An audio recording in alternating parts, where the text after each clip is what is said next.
अस्सलाम वालेकुम दोस्तों। उम्मीद है आप खैरियत से होंगे। आज हम बात करेंगे ड्रामा मनहूस की किस्त 36 के बारे में।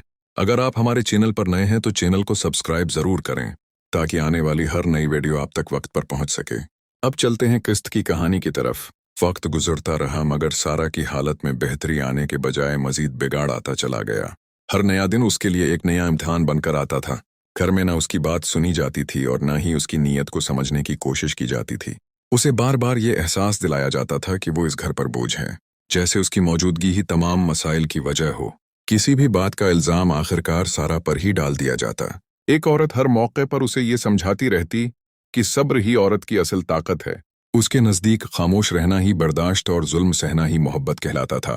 वो अपनी जिंदगी की मिसालें देकर सारा को कायल करने की कोशिश करती कि उसने भी अपनी ख्वाहिशात को दबाकर घर को संभाला, और अब यही कुर्बानी सारा से भी मांगी जा रही थी। मुराद का रवैया दिन बदन सख्त होता जा रहा था।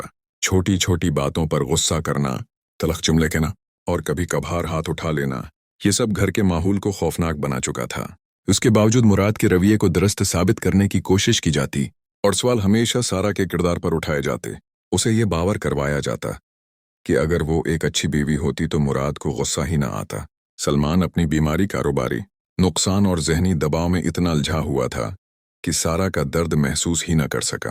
वो इसकी खामोश खिदमत को लापरवाही समझता रहा और हर नाकामी का जिम्मेदार भी उसी को ठहराता रहा। सारा चाहकर भी अपने दिल की बात किसी से न कह सकी, क्योंकि हर गुफ्तगू आखिर में इल्जाम पर ही खत्म होती थी। फोन का छन जाना सारा के लिए सबसे ज्यादा तकलीफदा लम्हा था। यही वो वाहिद जरिया था जो उसे उसकी माँ और उसके माजी से जोड़े हुए था। उसके बाद वो और भी ज्यादा तन्हा हो गई। घर में रहते हुए भी उसे महसूस होता जैसे वो किसी अजनबी जगह पर कैद हो, जहां न उसकी आवाज सुनी जाती है और न उसके आंसुओं की कोई कदर होती है। घर के तमाम कामों का बोझ सारा पर डाल दिया गया। कशन, कपड़े, सफाई और मेहमानों की खिदमत। जिस्मानी थिकन के साथ साथ जहनी उजियत ने उसे अंदर से तोड़ दिया था। कई बार उसके हाथ कांपने लगते, आंखों के सामने अंधेरा छा जाता, मगर किसी को उसकी हालत की परवाह न थी। धमकियों का सिलसिला भी जारी रहा। उसे बार बार याद दिलाया जाता कि उसके पास कोई सहारा नहीं और अगर उसने जबान खोली तो हालात और भी खराब हो सकते हैं। तशद्दुद को उसकी किस्मत का हिस्सा बनाकर पेश किया जाता, जैसे ये सब उसके लिए ज़रूरी हो।